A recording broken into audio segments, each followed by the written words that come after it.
What's up, everyone? I'm Jenny Jen. And I'm Jessie. You're listening to Milkshakes and Ghosts.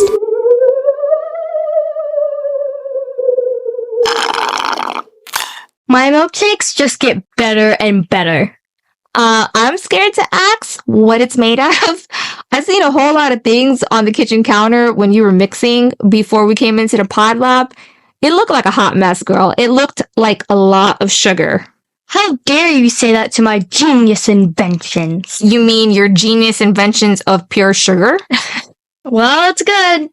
I guess that's all that matters. It's good, and then you're going to be really hyper afterwards. That's great for me.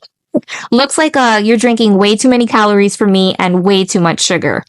It's not too sugary. It's a mix of real peanut butter, dairy-free chocolate chips, and dairy-free chocolate ice cream with some marshmallows. So, like I said, basically all sugar items. I mean, I almost forgot, but I threw a banana in to make the mix healthy.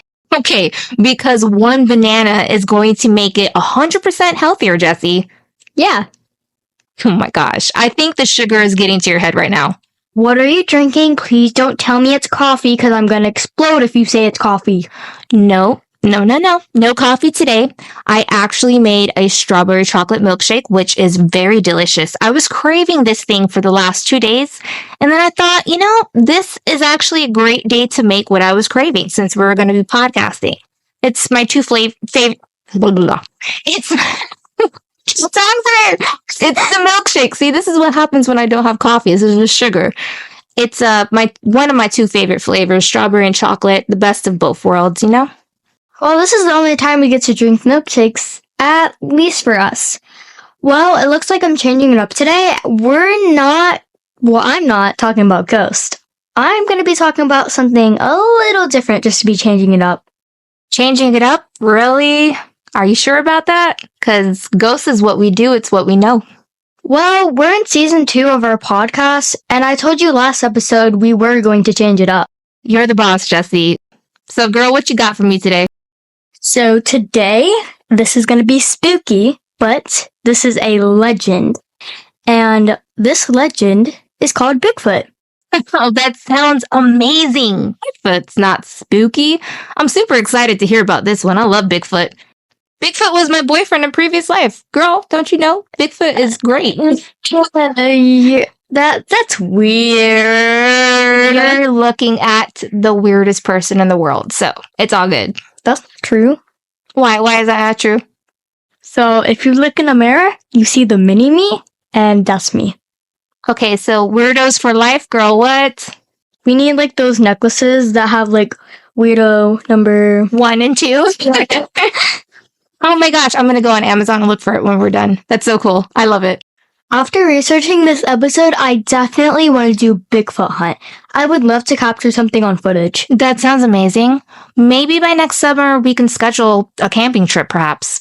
I would love that, but summer is so far away from now. We'll just mark it on the calendar, count the days down, and when it happens, it happens. We'll rent an RV and everything, make it a big thing. I think it sounds like a plan. Your dad would probably like that a lot. We've never done camping before, and this is the time to go look for Bigfoot. What better way to camp than to look for a Bigfoot? I think that would be amazing. Well, he might like it or he might not. So there's only one thing to do now. Ask Dad. Yes, you gotta ask your dad. Your dad won't say no as long as you're asking, And it'll be a super fun family trip. Yeah, really will. I agree. Now, let's get to the spooky story. Today, I'm stealing your line today. So buckle in your seatbelts and let's get spooky. Let's do this. For decades, people around the world have been fascinated with the legend of Bigfoot, Sasquatch, Yeti, or whatever you choose to call it. The legends of Bigfoot go back beyond recorded history and cover the world.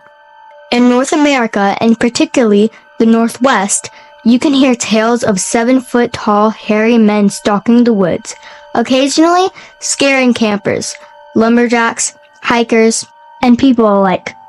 North American settlers started reporting sightings during the late 1800s and into the 1900s with the occasional finding of footprints, sporadic encounters, and even a few grainy photos and videos adding to the mystery.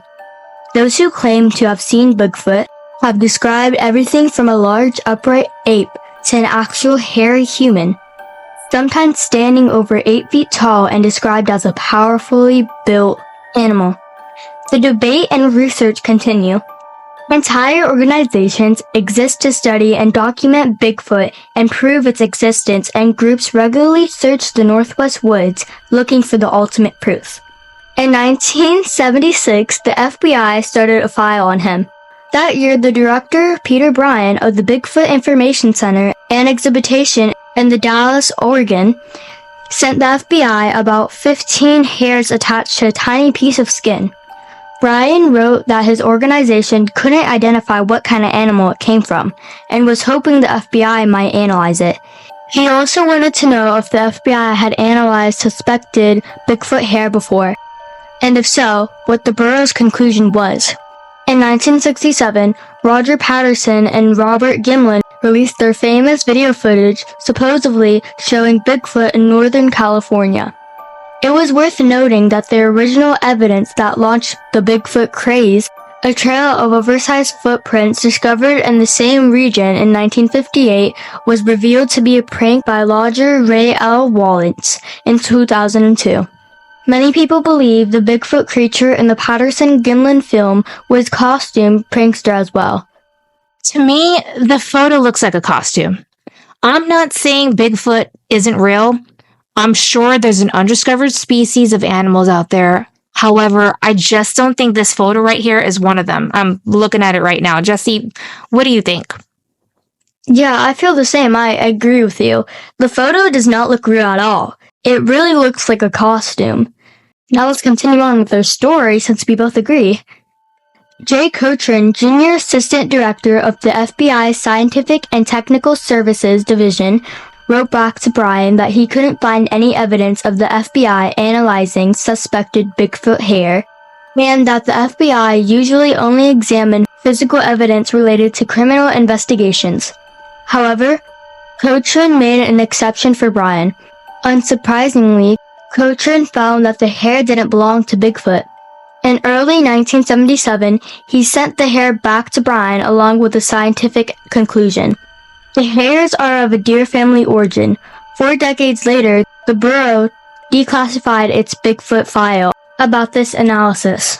To be clear, this is not evidence that the FBI endorsed the existence of Bigfoot, any more than the U.S. military's decades-long investigation of unexplained aerial phenomena, popularly known as UFOs, is an endorsement of the existence of aliens. Oh my gosh, I can't believe you just mentioned aliens. Oh my god, don't tell me that's what you're covering. I'm not saying nothing until you're done, okay? I swear we do this every week. Like I always say, great minds think alike. Now let's talk about Bigfoot sightings. Please do. I love hearing about Bigfoot sightings.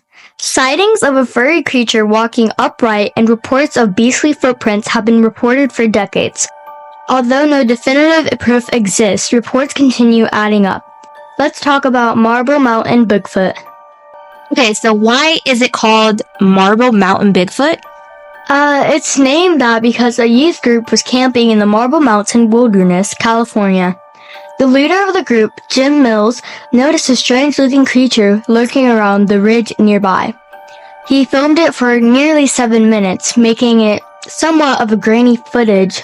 The longest video of the alleged Bigfoot sighting. He filmed it for 7 minutes, making the somewhat grainy footage the longest video of an alleged Bigfoot sighting. I'm looking at this footage right now. It's very grainy and honestly, very hard to tell what it is. I agree. It's hard to tell. It could just be a person. The footage isn't the greatest. If anyone wants to see this footage online, just Google Marble Mountain Bigfoot. Lots of different websites offer this footage. Next sighting I'm going to talk about takes place on the other side of the world from Marble Mountain Bigfoot. In 1951, British explorer Eric Earl Shipton was hiking through the snow in the Himalayas. He noticed a large footprint in the snow and snapped a photo of it. Mr. Shipton believed that the footprint belonged to a Yeti. In 2014, Christie's auction house in London capitalized on the worldwide interest in Bigfoot and sold the original photo for nearly $5,000. What? $5,000? Whoa, that's a lot for a photo. We need to go Bigfoot hunting to see what we can find out there. If one photo is worth $5,000, imagine how much Bigfoot hairs or any other evidence is worth. We definitely need to find proof. There's Independence Day Bigfoot from a film that someone made called Independence Day. Wait. I thought you were talking about the Independence Day movie. You know, the movie with Will Smith? In my mind, that movie was more convincing than this footage I've seen online regarding Bigfoot. This film is like clear footage showing an adult Bigfoot walking through the woods with a cub. Maybe it's Bigfoot's kid, grandkid, Did you find out who shot this footage and what location is this in? Sadly, no. The filmmaker and exact location are unknown. A lot of skeptics say it looks like a man dressed in a gorilla suit, but who knows? Now, I pulled up this footage that you're talking about, Jesse, on my phone. Look at it. I'm watching this footage right now. And I can see how this really does look fake. Yeah, I think it's a hoax. There's no way that's real. It's not a very good hoax. I've seen better. Okay, let's move on because this one is like really bad.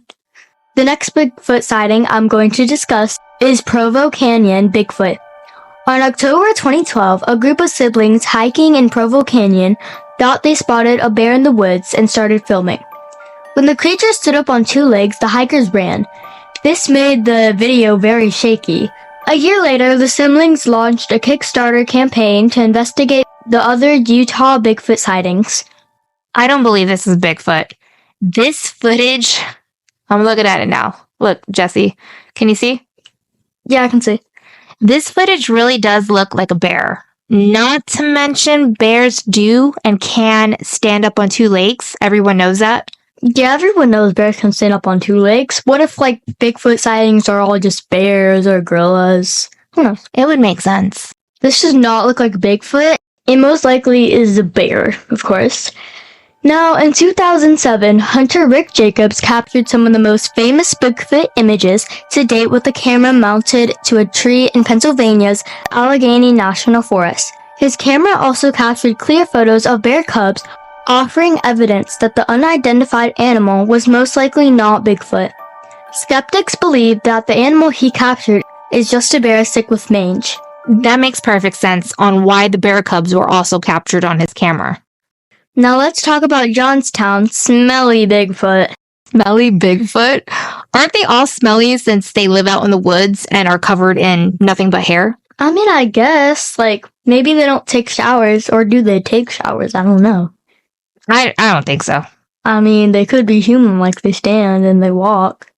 Or they could be more on the animal side of things, like bears and gorillas, and just, go in the water, but it's not like they bathe with a bar of soap like we do. I mean, what if they talk? I believe they talk, just not English, just like all animals speak and have their own language or their own instincts and their own understanding. So, no one ever complained of a smelly Bigfoot until this reported sighting.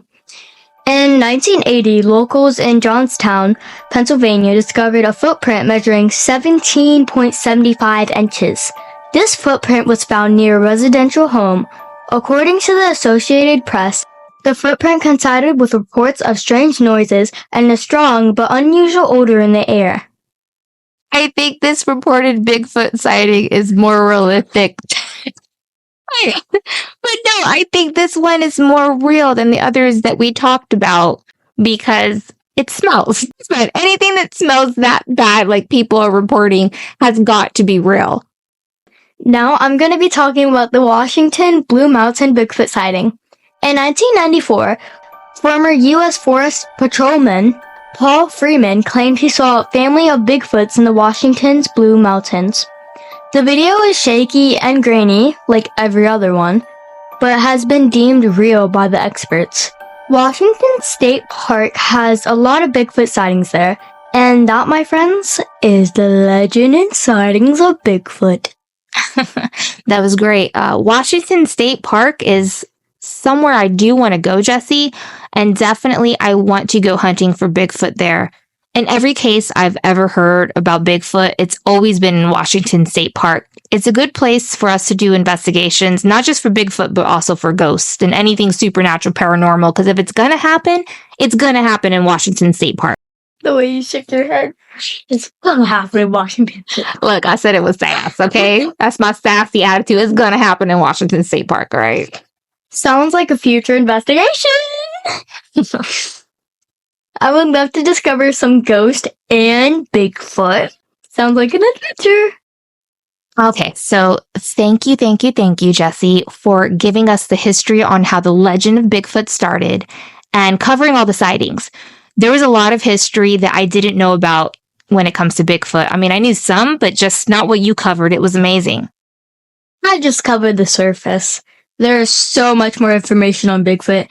If I would have covered it all, this episode would have been an hour to 2 hours long. Well, you did a great job. Now, are you ready for my story? Yes, I am. Now hold on to your seats, or you just might get abducted. Okay, that's good. But abducted? By UFOs, of course. I knew you were going to be covering aliens. I can just feel it. First well-known UFO sighting occurred in 1947 when businessman Kenneth Arnold claimed to see a group of 9 high-speed objects near Mount Rainier in Washington while flying his small plane. Arnold estimated the speed of the crescent-shaped objects as several thousand miles per hour and said they moved like saucers skipping on water. In the newspaper report that followed, it was mistakenly stated that the objects were saucer-shaped, hence the term flying saucer. Now, all this time, I thought UFOs were round. I never knew they were crescent-shaped. That's what happens when word gets out and goes from one person to another. The story will always change. Now, the UFO phenomenon started and sightings increased at this time. In 1948, the U.S. Air Force began an investigation. They called this investigation Project Sign. Within a year, Project Sign was succeeded by Project Grudge. Project Grudge. Yes, don't look at me like that. I don't get it, though. Let's get the joke. Grudge, man. Grudge. You know, like the movie Grudge. You know, the lady with the hair in her face. There's a lot of movies with ladies in their hair. No, there's only one Grudge. Oh, I know what you're talking about. Yeah. When you say, like, yeah. I was thinking of the movie Grudge, but I thought you were talking about something else. No, the movie Grudge. It's funny. Now, if the aliens look like that, the lady in the movie, they would probably be much more scarier. They would. I mean, no. Then again, I look like that in the morning when I wake up with my hair all in my face. It's true. You're laughing because you know there's facts. I mean, it is, but like... You too. You're my mini-me. It's like, I'm Grudge and you're mini-Grudge. I mean, I'm prettier, but... Girl, you look exactly like me. That's my face when I was younger. In 1952, all right, it's time to get down to business before we keep on. In 1952, the name, the Grudge, it changed once again. It changed to Project Blue Book. I like that much better. Yeah, I do too. Project Blue Book headquarters was in Dayton, Ohio. From 1952 to 1969, Project Blue Book compiled reports of more than 12,000 sightings or events, each of which was ultimately classified as 1. Identified, with a known astronomical, atmospheric, or artificial human-caused phenomenon, or 2. Unidentified.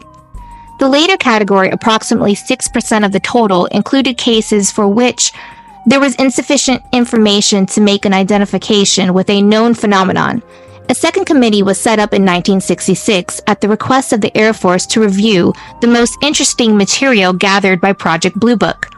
2 years later, this committee, which made a detailed study of 59 UFO sightings, released its results as scientific study of unidentified flying objects, also known as the Condon Report, named for Edward U. Condon, the physicist who headed the investigation.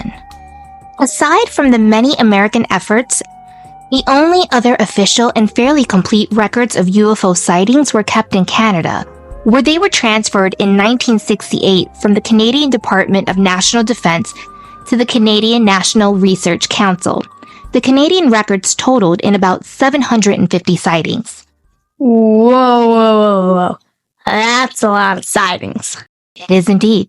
Now, in 1947, the Roswell incident happened. Events surrounding the crash and recovery of a U.S. Army Air Force high-altitude balloon near Roswell, New Mexico. This became the center of a conspiracy theory involving UFOs as extraterrestrials. The U.S. military claimed that the wreckage should belong to a weather balloon. In 1994, it was finally revealed that the balloon was part of a top-secret project called Project Mogul, which sought to detect Soviet nuclear bomb tests. That revelation, however, did little to end the conspiracy. Now that I've briefly covered the history of the UFO phenomenon, let's talk about sightings and abductions. My kind of topic. Sightings date back from 1897, a few months before the publication of H.G. Wells' novel, War of the Worlds. An event occurred in Aurora, Texas, when a craft plummeted from the sky. The pilot is described as not from this world, yet was laid to rest in the town cemetery. I wonder if anyone has dug up the grave to see if it's an alien or not. I'm not sure, but this was from one article I read, so I couldn't pull any other information regarding the sighting.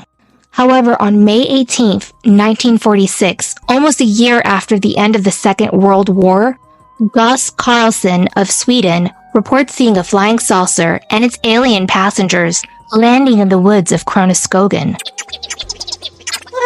Today, a concrete model of the spacecraft stands at the site. Can we go there? I want to see that so bad. So would I. It does sound like a future trip. It's a big maybe on that one, though, because I don't believe that's in the United States, if I'm not mistaken.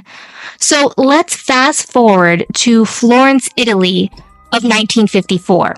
Now, the Cold War is at full swing, okay? And UFOs are a world phenomenon at this point.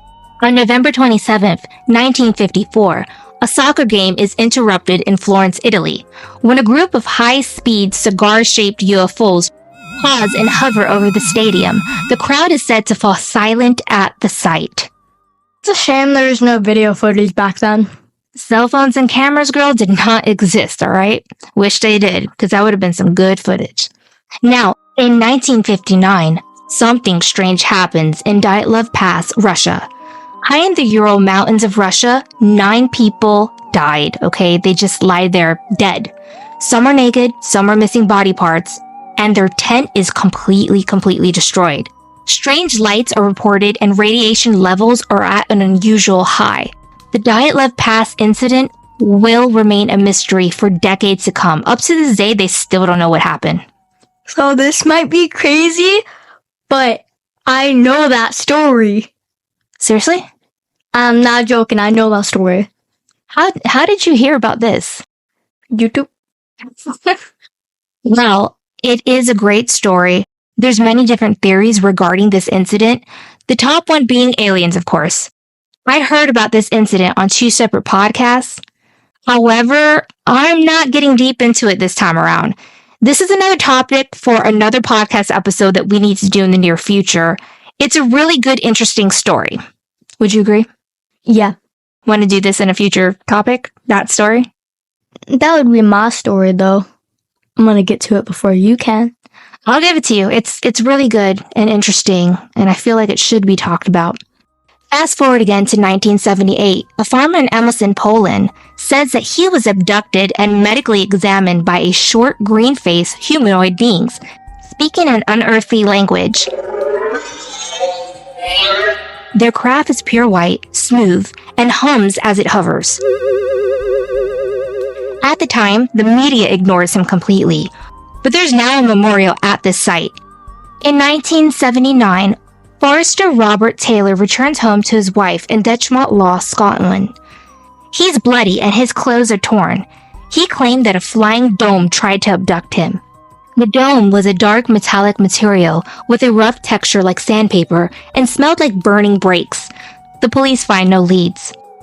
In 1980, Rendlesham Forest, England, a series of unusual events occur near the U.S. Air Force Base at Rendlesham Forest. Lieutenant Colonel Charles Holt makes a claim that he has seen a UFO. The British refuse to investigate. Maybe they know something and that's why they didn't investigate. Who knows? It could be the reason. On June 4th, 2014, John Shepard is camping near Kensington, Canada. Late in the evening, while putting out a bonfire, he witnesses numerous lights in the sky over the Gulf of St. Lawrence and films 22 minutes of activity on his cell phone. I wonder what he really saw. Who knows? Maybe it really was UFOs. The most recent claim of a UFO sighting, and this is a big one because we've actually seen this on TV, Jesse. That claim was made April 30th, 2023, when a teenager by the name of Angel Kenmore made a 911 call regarding a craft landing in his yard. Bright light came crashing into the ground, revealing a giant creature. The teen claims 2 aliens had some sort of cloaking device. There's YouTube footage if anyone wants to see it. It's online. It's very easy to find. Now, at first glance, the footage appears to show nothing. But Kenmore has claimed it reveals a 10-foot tall, skinny, lengthy creature with a gray-greenish color. Other witnesses reported seeing the bright light, which was captured on police officers' body camera footage. Multiple family members corroborated the story to police officers, which one heard on body cam recordings saying he saw a shooting star and now these people say there are aliens in the backyard. The Kenmore family went public with their story last year, and Angel revealed that he could make out a tall, very thin creature between 8 feet and 10 feet tall. The Kenmores even created drawings of what they claimed to have seen, showing off the bizarre sketches to the media. The family was relentlessly mocked for their claims by some, but their story also brought UFO hunters in their home, forcing them to put no trespassing signs around their property. Now, almost 1 year later, Angel has spoken again to insist that he was telling the truth. He stated that he was left paralyzed by fear with this encounter. While the Las Vegas Metropolitan Police Department initially investigated the family's claim, it closed the case a few days later. Yeah, I remember seeing this on the news. It was really interesting. Out of all the research I did, I felt that this case held more water. It was more real and more truthful, and there were so many multiple witness accounts for this, and the footage is out there. You just can't deny the existence of aliens after seeing that footage. I can see how you think it's real, but I don't know, maybe something seems fishy. I'm not really sure. It's good to question everything. You should. If you're just saying, okay, yeah, it's real because everyone else is saying it, that wouldn't make it right. I feel that that's good that you're questioning it. I'm more convinced with this footage because even though you can't really see it that great, just the multiple witness accounts is kind of what does it for me. Now, I've covered how the phenomena of UFOs began. I've also covered sightings in this episode. And now, dun dun dun, I'm going to talk about alien abductions. Yeah! I've been waiting for this. You saved the best for last. Girl, I sure did. But, you're gonna hate me for doing this. It's only for part 2. Are you kidding me, right? You're kidding me, right? Nope, I'm not. We are out of time. But in our next episode, we will be discussing the famous abduction of Betty and Barney Hill. Oh, I know that story. It's one of my, favorite abduction stories.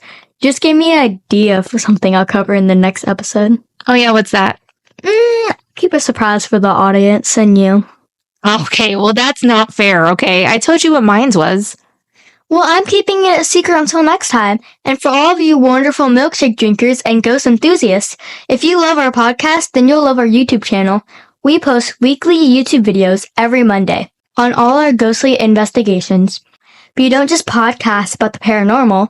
We investigate and explore everything you hear on our show. Our YouTube handle is @MilkshakesGhost. Make sure to punch that subscribe button in the face. We're also on TikTok, Instagram, Threads, and Twitter.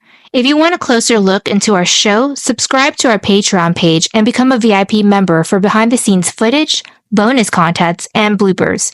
You will get to see us, not only just hear us podcasting, but actually see us. And that's only available on Patreon. You'll also get free merch, an opportunity to be featured as Patreon of the Month on our IG page. You will also be added to our close friends list on Instagram. VIP Patreon members will also be able to suggest listener story topics, which we will cover on our podcast. You'll also have access to Jesse's new spooky miniseries, Whispers. Whispers is a show I wrote, acted, directed, and produced. If you love all these spooky stories, this series would be a great fit for you. That's right, and it's only on Patreon. If you want more from Patreon, we also offer a social media promotion package. You'll get the same perks as a VIP package. However, you'll also receive weekly advertisement on our show, advertisement on all our social media, and monthly shoutouts on Instagram, Threads, TikTok, and Twitter. If you're a small business owner, we offer sponsorship as well. Let Milkshakes and Ghosts sponsor your small business, podcast, or shows. With this package, you will receive weekly advertisement on our show. Give us a script and we'll read it. If you're having trouble with what to say, let us come up with a jingle for your business or company. You also get all the wonderful perks included in all our other packages. Our Patreon page is a great community with great people. We have live Patreon parties with all our members and Patreon community chats. It's a great way to meet our other ghost enthusiasts, other podcasters, and small business owners.